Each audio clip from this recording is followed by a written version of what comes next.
उस गॉडफादर को कहते ही हैं liberator. That God the Father himself is called the liberator. Liberate करने वाला है। He is the one who liberates. स्वतंत्रता दिलाने वाला है। He is the one who makes you attain freedom. परतंत्रता से दूर ले जाता है। He takes you away from dependence. क्या शिक्षा देते हैं? What teaching does he give? बच्चे स्वाधीन बनना है, आधीन नहीं बनना है। He teaches children you have to become independent. You shouldn't become dependent. स्वतंत्रता के सम्राट में आकर के प्रवेश करता हूँ। I come and enter the emperor of freedom. क्या होगा उसका नारा? What will his slogan be? स्वतंत्र रहो और दूसरी आत्माओं को भी स्वतंत्र रहने दो, भले अपनी पत्नी ही क्यों नहीं। इस लास्ट जन्म में अपनी पत्नी ही क्यों न है, बच्चा ही क्यों न है, तो भी उसके ऊपर कोई जोर जबरदस्ती नहीं करना है। Live independently and let the other souls live as well. Even if it is your wife or child in this last birth, you shouldn't use force on them. उसे सोचने का, उसे करने का, देखने सुनने का पूरा मौका देना चाहिए।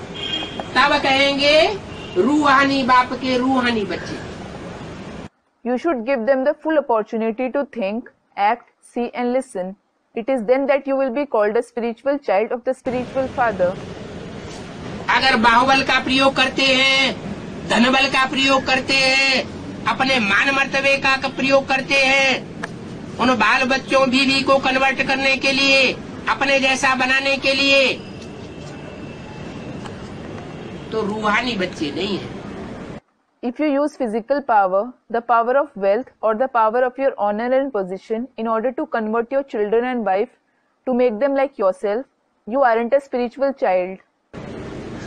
रूहानी बच्चे कौन सी ताकत का उपयोग करेंगे? Which power will the spiritual children use? जिस्मानी ताकत लगावेंगे? नहीं, रूहानी ताकत लगाएंगे। Will they use physical power? No, they will use spiritual power.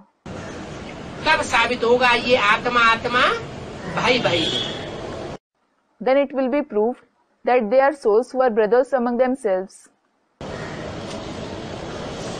आत्मा आत्मा भाई भाई माना चाहे पत्नी ही क्यों न है तो भी क्या है, हमारा भाई है। Souls are mutually brothers, means even if she is your wife, what is she? She is your brother. बच्चा ही क्यों न है, बच्ची ही क्यों न है, तो भी हमारा भाई। Even if it is your son or daughter, they are your brother.